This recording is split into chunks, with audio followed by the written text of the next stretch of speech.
Hi, my name is Seth, and I am a pastor. I'm also in recovery from addiction. And today I'm going to take a minute to answer a question from a YouTuber named Daniel from a YouTube channel called Veterans with Anxiety. And the question is about me. The following video is not affiliated with any support groups, religions, treatment centers, or institutions. This is an editorial and is not medical advice. Enjoy. Okay, so like I said, today's question comes from Daniel from Veterans with Anxiety, and I'm really appreciative of his question. You're going to see some more questions from him in the coming videos, and I have linked his channel in the description, and I'm going to pop up his video right now and see what his question is. I already know what it is, but we'll just see what it is for you guys. So, Seth, check it out. You said that you are 10 years clean, all right? Well, what are you 10 years clean from? What did you use? Use heroin, meth, What was your drug of choice? And, how long did you use? Very good question. And it's something I haven't covered on this channel, and I'm really glad that Daniel asked it. And I guess we're going to have to give it a go and answer that question in 1 minute. It's a big story to put into 1 minute, but you know the deal. You've heard the question, addiction recovery. Here we go, 1 minute.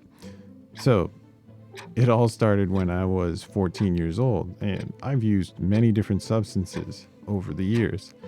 So I've used pills, I've used marijuana, I've used cocaine, I have used alcohol. I was addicted to every substance that I used. 100%. I believe that there's no difference between substances, and that is something that when I came into treatment, I had to make that kind of reckoning, right?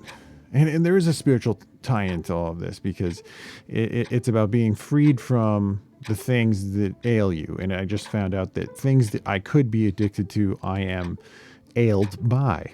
So all of those things. And I think that pretty much answers the question, but I really am having a hard time fitting in the rest of it in the remaining 6 seconds. So I'm just going to let the timer yell out. Like, I give up on that. Another packed question, but I did my best.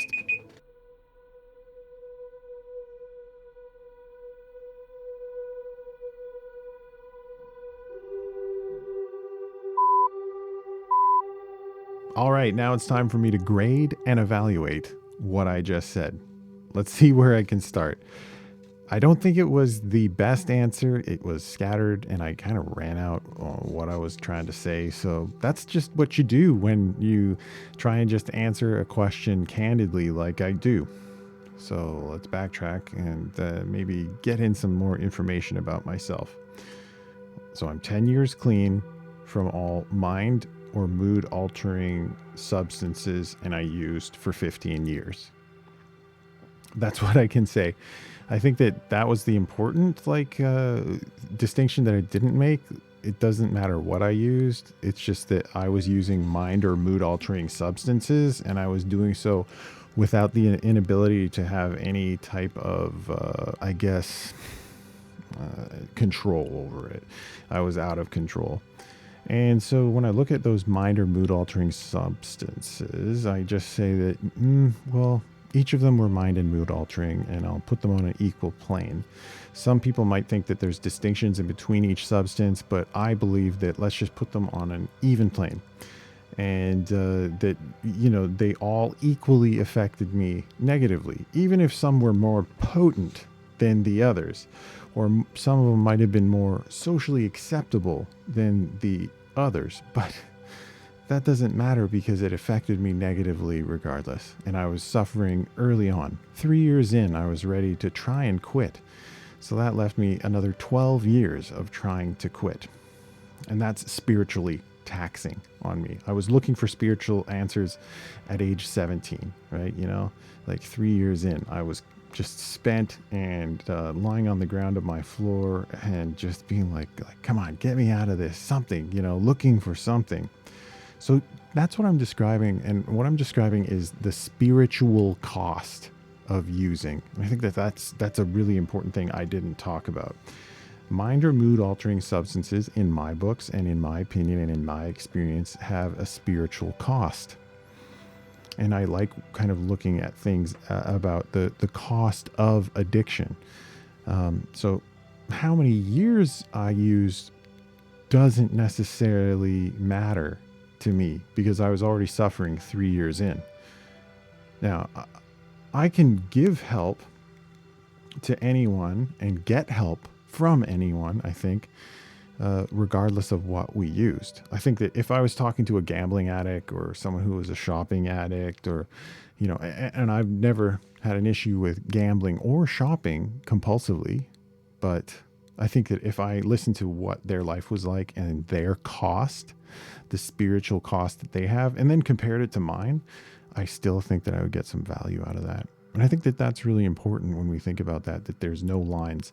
It's not like, hey, over here in this group, this is the corner where we stick people that used opiates.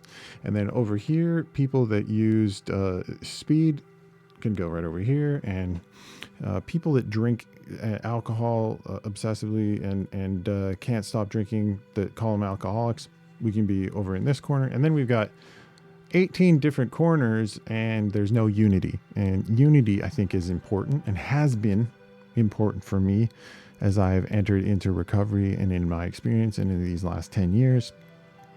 Very important to me. So how would I help an addict? I think that, how would I help someone that, differentiates between substances? If someone has a firm differentiation between substances, well, I think that, 5 years ago, as opposed to now, I think I would have a different answer for you, right? And 5 years ago, I would have said, well, it's a hard line, man. We're doing an abstinence-based program, and you got to follow it this way, and we can't differentiate between subjects, and I can't work with you spiritually and do spiritual care and counseling unless, a pretty rigid way of looking at things. And since then, I've seen, we just want to make progress with an individual, right? So if they have certain beliefs or understandings about differentiating between subjects, I still think I could work with them, and just say, well, okay, if it, maybe you're on a harm reduction program, and maybe you're not in a particular support group. Maybe you're doing things a particular way that isn't the exact same way that I'm doing, but that's okay. I've got to be able to give spiritual care to whoever walks in my office door. So what do? Well, it all comes back to what I said earlier, and that is, let's look at the cost. What is the spiritual cost? But then we can look at all the other types of costs, the actual monetary cost of an addiction, but also maybe the physical cost. Those things are all tied back into the spirit, right? So I think that that's really, paramount. I think that that's really central to what I'm saying here. When I think about the last 10 years, and when I think about looking at all of the different substances I had, I say, yeah, there's a list of substances, but there's one addiction that I was treating and that I still treat on a daily basis to this day. Man, what a great question. I did a horrible job of answering it in the first part of the video. So I'm going to give myself, you guessed it, it's one of my favorite things to give myself when I give a mediocre answer. And you know what it is? It is a can of beans.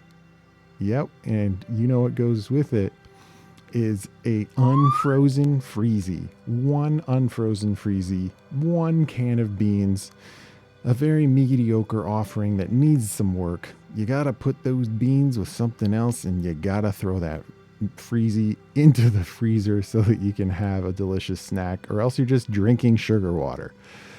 So, wow. Veterans with Anxiety. Check out that YouTube channel. I've linked it below. And I really appreciate the question. There's going to be more questions coming from him in the coming days or weeks, or whenever I get around to posting the video of the next question. Excellent insight.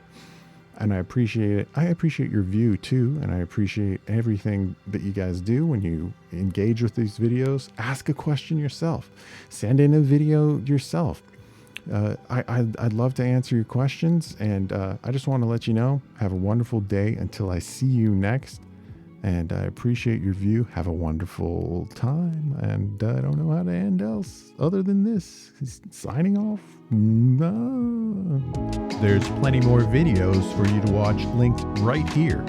And consider going over to my Patreon page at patreon.com/Seth Perry and maybe support the channel.